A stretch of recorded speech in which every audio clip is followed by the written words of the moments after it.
Video like जरूर कर लीजिए और ऐसे वीडियो लगातार फ्री में पाने के लिए चैनल को तुरंत सब्सक्राइब कर लीजिए और बेल आइकन को जरूर टैप कर लीजिए ताकि आगे भी सारे वीडियो आपको मिलते रहे। यूट्यूब में फॉलो करते हैं तो प्लीज ये वाला फ्री टेलीग्राम चैनल जरूर ज्वाइन कर लीजिएगा। सारे नोटिफिकेशन सारे अपडेट यहीं पे आते हैं, ध्यान रखिए।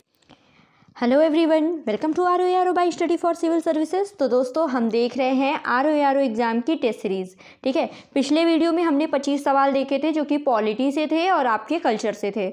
उसी सीरीज़ को कंटिन्यू करते हैं।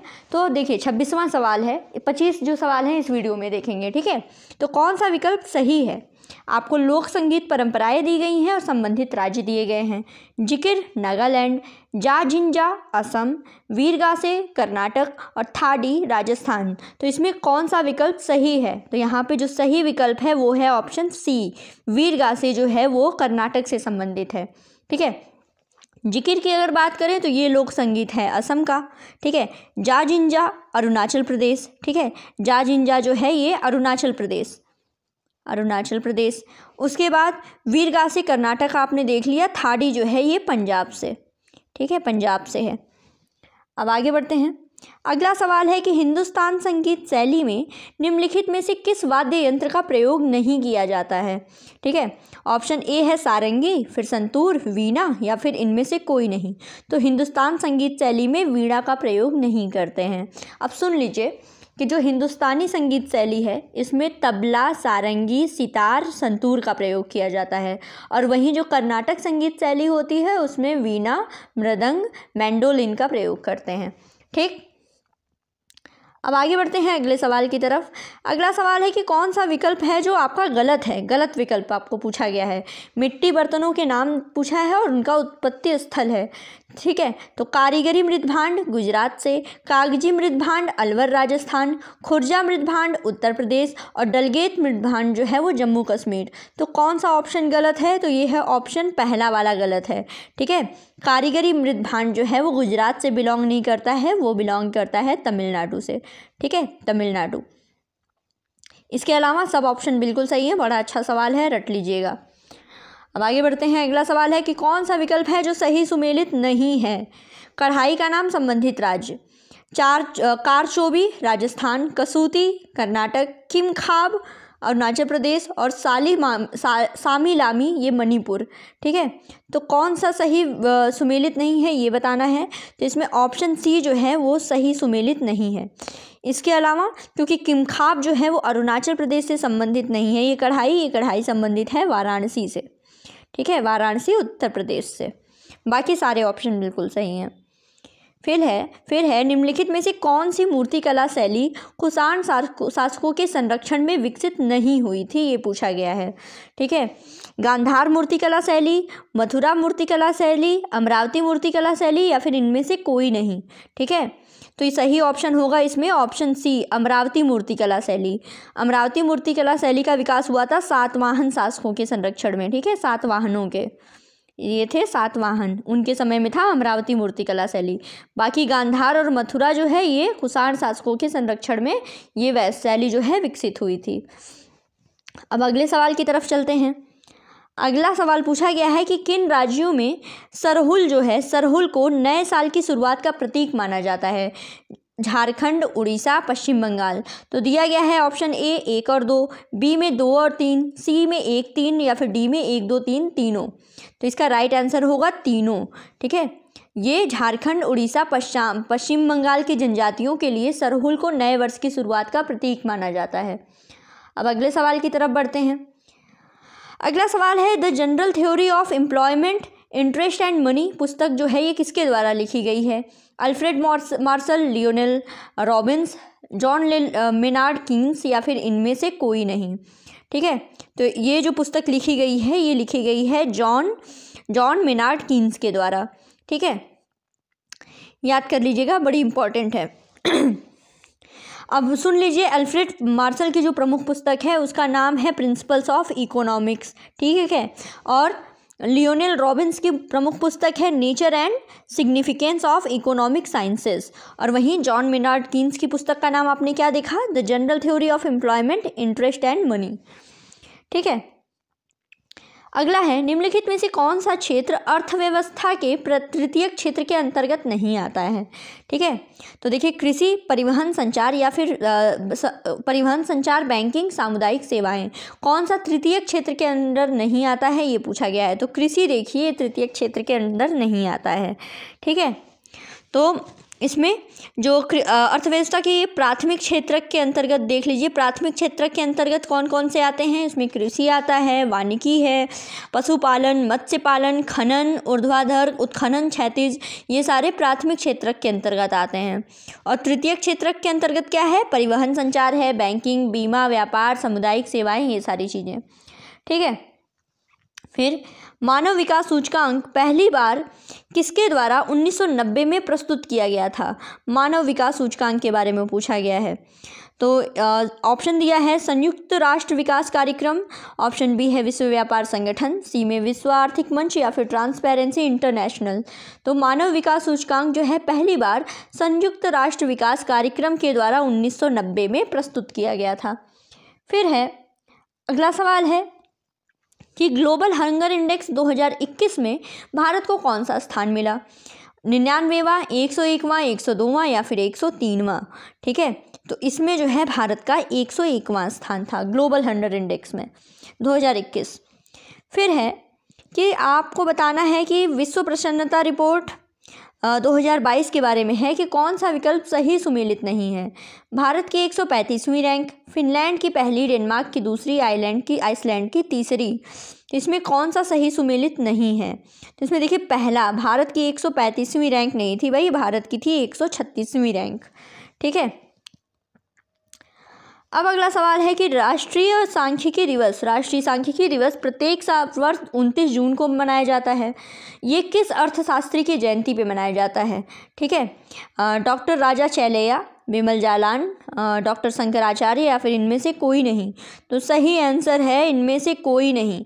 जो राष्ट्रीय सांख्यिकी दिवस जो 29 जून को मनाया जाता है, ये प्रोफेसर प्रशांत चंद्र महालनोबिस की जयंती पर मनाया जाता है। ठीक है, महालनोबिस, इनकी जयंती पर ये मनाया जाता है, इनके बर्थ पे।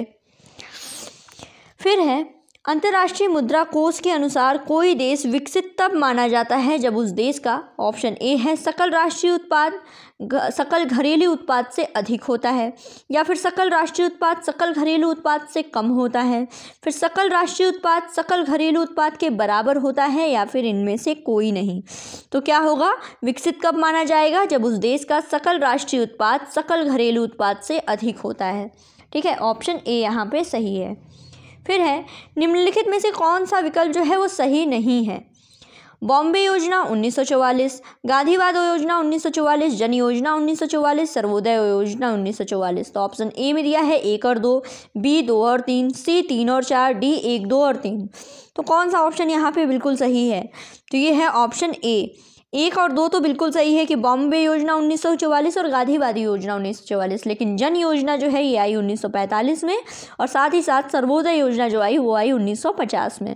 ठीक है, तो इसलिए 1 और 2 यहाँ पे सही होते हैं। फिर है सामुदायिक विकास कार्यक्रम निम्नलिखित में से किसके जन्म दिवस पर शुरू किया गया? दादा भाई नौरोजी, रविन्द्रनाथ टैगोर, सरदार वल्लभ भाई पटेल, या फिर इनमें से कोई नहीं? ठीक है, तो इसमें राइट आंसर होगा इनमें से कोई नहीं। सामुदायिक विकास कार्यक्रम जो है ये 2 अक्टूबर 1952 को शुरू किया गया था। ठीक है, अगला सवाल दिया गया है कि निम्नलिखित में से कौन सा कर चैलैया समिति की सिफारिशों पर लागू नहीं किया गया था? ठीक है, नहीं पूछा गया है। निगम कर, सीमा कर, ब्याज कर या सेवा कर? तो इसमें देखिए ये सवाल ही गलत है, इसमें कोई ऑप्शन जो है वो सही नहीं है। सब लागू किए गए थे। निगम कर आया था आपका, निगम कर आया था 1960-61 में, सीमा कर आया था 1962 में, ब्याज कर आ गया था 1974 में, और सेवा कर आ गया था 1994-95 में। ठीक है, निम्नलिखित में से गलत विकल्प का आपको चयन करना है कि भारत में वस्तु एवं सेवा कर 1 जुलाई 2017 को लागू हुआ था, और भारतीय वस्तु एवं सेवा कर मॉडल कनाडा के उपभोग मूल्य वर्धित कर मॉडल पर आधारित है। तो कौन सा गलत है ये बताना है, गलत विकल्प बताना है कि केवल 1 गलत है, केवल 2 गलत है, 1, 2 दोनों गलत हैं, या फिर इनमें से कोई नहीं गलत है। तो देखिए इनमें से भाई कोई नहीं गलत है, दोनों स्टेटमेंट बिल्कुल सही हैं। अब आगे बढ़ते हैं। निम्नलिखित में से किस कंपनी का मुख्यालय जो है वो चेन्नई में है? किस कंपनी का मुख्यालय चेन्नई में है, ये बताना है। National insurance company limited, new India insurance company limited, oriental insurance company limited या फिर United India insurance company limited. तो किसका मुख्यालय चेन्नई में है, ये बताइए। तो इसमें देखिए जो United India insurance company limited है, इसका हेडक्वार्टर है चेन्नई, इसका मुख्यालय है चेन्नई में।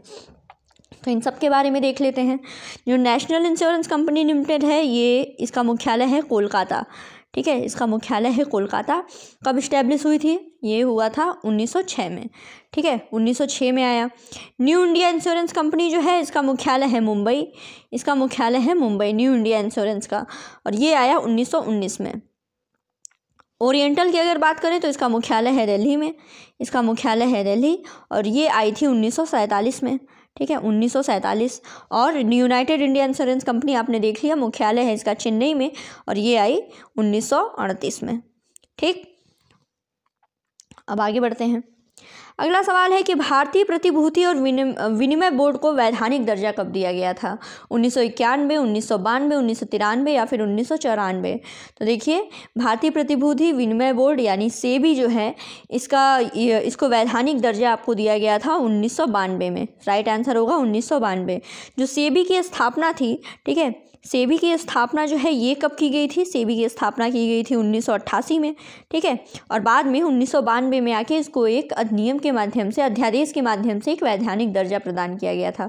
सेबी के मुख्यालय की अगर बात करें तो सेबी का मुख्यालय है मुंबई, ठीक है, और इसके अन्य क्षेत्रीय कार्यालय जो हैं वो अहमदाबाद, कोलकाता, दिल्ली और चेन्नई में हैं। आगे बढ़ते हैं अगले सवाल की तरफ। अगला सवाल है कि किसको नई दिल्ली के ताल कटोरा स्टेडियम में इंडिया पोस्ट पेमेंट बैंक की शुरुआत की गई थी, कब, ठीक है, 1 सितंबर 2018 को, 2 अक्टूबर 2018, 29 जून 2018 या फिर 26 जनवरी 2018। सही जवाब बताइए। सही जवाब है 1 सितंबर 2018, ठीक है। अगला सवाल है कि संयुक्त राष्ट्र पर्यावरण कार्यक्रम के द्वारा निम्नलिखित में से कौन सी रिपोर्ट प्रकाशित की जाती है, वैश्विक प्रतिस्पर्धात्मकता रिपोर्ट, उत्सर्जन गैप रिपोर्ट, वैश्विक भ्रष्टाचार रिपोर्ट या फिर विश्व आर्थिक आउटलुक रिपोर्ट। तो इसके द्वारा UNEP के द्वारा ये जारी की जाती है उत्सर्जन गैप रिपोर्ट, ठीक है, राइट आंसर होगा उत्सर्जन गैप रिपोर्ट।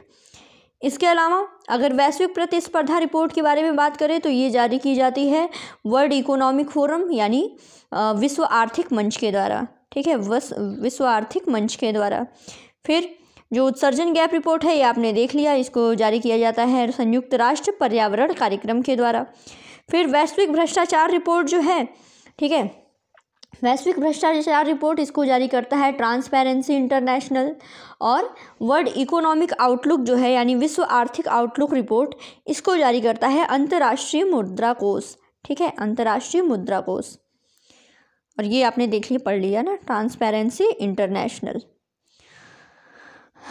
अब आगे बढ़ते हैं। निम्नलिखित में से किस अंतर्राष्ट्रीय संगठन का मुख्यालय बेसल स्विट्जरलैंड में है, ठीक है, किसका मुख्यालय बेसल स्विट्जरलैंड में है, अंतर्राष्ट्रीय श्रम संगठन, संयुक्त राष्ट्र शैक्षिक विज्ञान और सांस्कृतिक संगठन, बैंक फॉर इंटरनेशनल सेटलमेंट और दक्षिण पूर्व एशियाई राष्ट्रों का संघ, ठीक है। तो इसमें देखिए सही आंसर है बैंक फॉर इंटरनेशनल सेटलमेंट्स, इसका मुख्यालय है बेसल स्विट्जरलैंड में। अंतर्राष्ट्रीय श्रम संगठन, इसका मुख्यालय है जिनेवा स्विट्जरलैंड में, सुन लीजिए, इसका मुख्यालय जिनेवा स्विट्जरलैंड। संयुक्त राष्ट्र शैक्षिक वैज्ञानिक सांस्कृतिक संगठन का मुख्यालय है पेरिस फ्रांस में, ठीक है, इसका बेसल स्विट्जरलैंड आपने पढ़ ही लिया। और दक्षिण पूर्व एशियाई राष्ट्रों का जो संघ है इसका मुख्यालय है जकार्ता इंडोनेशिया में।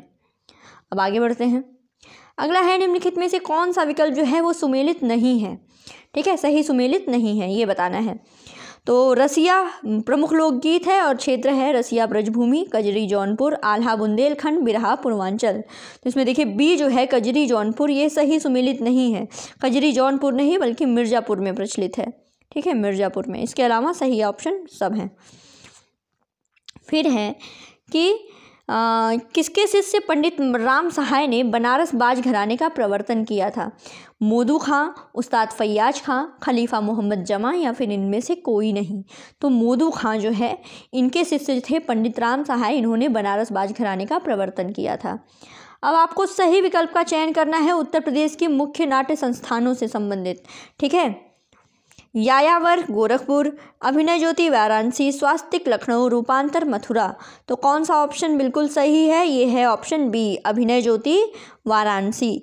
इसके अलावा यायावर की बात करें, यायावर जो है वो लखनऊ, ठीक है। अभिनय ज्योति आपने देख लिया, स्वास्तिक जो है वो मथुरा है और रूपांतर क्या है? ये है गोरखपुर, ठीक है।